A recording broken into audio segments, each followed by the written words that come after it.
لیکن جب رسول اللہ صلی اللہ علیہ وسلم مدینہ گئے تو وہاں پہ پہلے سے بہت سارے یہودی آباد تھے۔ اب کوشچن یہ ہے کہ مدینہ میں اتنے سارے یہودی آئے کہاں سے؟ کیونکہ یہودیوں کو 1000 سال پہلے سے پتا تھا کہ بہت جلد مدینہ اور اس کے آس پاس ایک پیغمبر آنے والا ہے۔ ہیلو، ہائے، نمسکار، السلام علیکم۔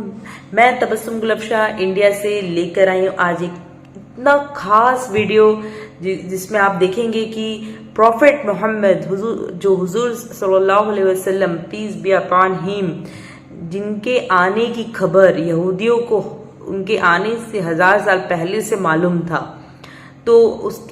اور ان کی جو آمد کی خبر ان کے پوتر کتاب تورات میں بھی بتائی گئی ہے۔ تو فرینڈز، یہ جو ویڈیو ہے ذرا دھیان سے دیکھیے گا اور سمجھنے کی کوشش کریے گا، اور اس کے بعد پھر ہم اپنی گفتگو جاری رکھیں گے۔ تب تک کے لیے، اور فرینڈز اگر آپ یہاں تک آئے ہیں تو پلیز لائک، سبسکرائب اور شیئر کرنا بالکل بھی نہ بھولیں، تاکہ ایسے ویڈیوز اور بھی لوگوں تک پہنچے اور وہ بھی اس چیز کو جانیں کہ پروفٹ محمد صلی اللہ علیہ وسلم کے بارے میں تورات میں بھی پہلے سے بتائی گئی تھی، بائبل میں بھی پہلے سے بتائی گئی تھی، انجیل میں بھی پہلے سے بتائی گئی تھی۔ تو فرینڈز، ہمارے یہ میسیج لوگوں تک پہنچنا چاہیے، یہ ویڈیوز، ایسے ویڈیوز لوگوں تک پہنچنا چاہیے تاکہ ان کو بھی ان سب باتوں کی نالج ہو، ہے نا فرینڈز؟ چلیے۔ جب تک رسول اللہ صلی اللہ علیہ وسلم مکہ میں تھے، کبھی بھی کسی واقعے میں بھی یہودیوں کا ذکر نہیں ہوا، لیکن جب رسول اللہ صلی اللہ علیہ وسلم مدینہ گئے تو وہاں پہ پہلے سے بہت سارے یہودی آباد تھے۔ اب کوشچن یہ ہے کہ مدینہ میں اتنے سارے یہودی آئے کہاں سے؟ کیونکہ یہودیوں کو 1000 سال پہلے سے پتا تھا کہ بہت جلد مدینہ اور اس کے آس پاس ایک پیغمبر آنے والا ہے۔ آج سے تقریباً 70 سال پہلے 3 عربی شیپرڈز فلسطین کے پہاڑوں میں ابھی گھوم پھر رہے تھے کہ اچانک انہیں دور سے ایک پہاڑ میں ایک غار، ایک کیو دیکھا۔ وہ اس کیو کے اندر گئے اور انہوں نے دیکھا کہ اس کیو میں صرف 2 جارز پڑے ہوئے۔ انہوں نے یہ جارز کھول کے دیکھے تو اندر پرانے زمانے کے کچھ پیپرز اور سکرولز پڑے ہوئے۔ انہوں نے سوچا پتہ نہیں کوئی چیز ہوگی بس، تو انہوں نے بازار جا کر تھوڑے پیسوں کے بدلے ان کو بیچ دیا۔ وہاں سے یہ سکرولز کسی طرح امریکہ کے ایک سائنٹسٹ کے ہاتھ لگے، جس کو ڈائریکٹ پتہ لگ گیا کہ یہ یہودیوں کی آسمانی کتاب تورات ہے، لیکن یہ کسی عجیب سے سٹائل سے لکھی ہوئی تھی اور آج کے زمانے کے سارے تورات سے مختلف تھی۔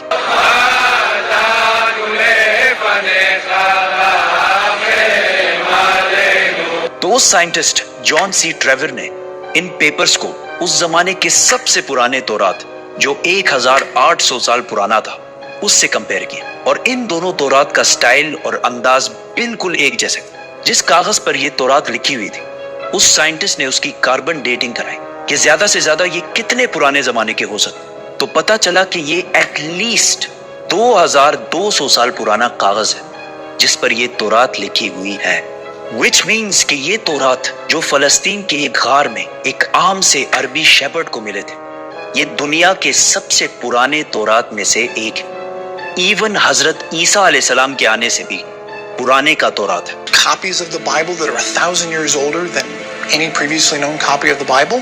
یہ کمپلیٹ تورات تو نہیں ہے، لیکن تورات کے بہت سارے پورشنز اس میں موجود ہیں۔ ان سکرولز کے سٹارٹنگ میں یہودیوں کے ایک پیغمبر آئزیہ کا ذکر ہے، جن کو کرسچنز اور مسلمان دونوں ایک سچا پروفٹ مانتے ہیں، اور اس پیغمبر آئزیہ نے فیوچر کے کچھ پروفیسیز لکھی ہیں کہ آنے والے وقتوں میں دنیا میں کیا کیا ہونے والا ہے۔ پہلی پروفیسی یہ تھی کہ بخت نصر بیبلون کا بہت طاقتور بادشاہ، جس نے ہزاروں سال پہلے یہودیوں کی بالکل ہٹلر کی طرح تباہی پھیر دی تھی۔ اس تورات کی پہلی پروفیسی یہ ہے کہ ابھی تو بخت نصر ہمارے اوپر بہت ظلم کر رہا ہے، لیکن بہت جلد ایک شخص اس کی حکومت کو تباہ و برباد کر دے اور یہودیوں کو ان کے علاقے میں واپس آباد کرے۔ یہ پروفیسی اس تورات سے بھی 300 سال پہلے پوری ہو چکی تھی، سائرس دی گریٹ کی شکل میں، جو ایران کا ایک بہت طاقتور بادشاہ تھا، جس کو آج بہت سارے ماڈرن اسلامک اسکالرز ذوالقرنین بھی سمجھتے ہیں۔ Actually, he was Cyrus. He was the king of Persia. یہ بھی ایک بہت انٹرسٹنگ سٹوری ہے، تو سبسکرائب۔ اس تورات کی دوسری پروفیسی کی وجہ سے یہودی مدینہ میں آباد۔ اس دنیا کے سب سے پرانے تورات پروفیسی کچھ ایسے ہے، دیکھو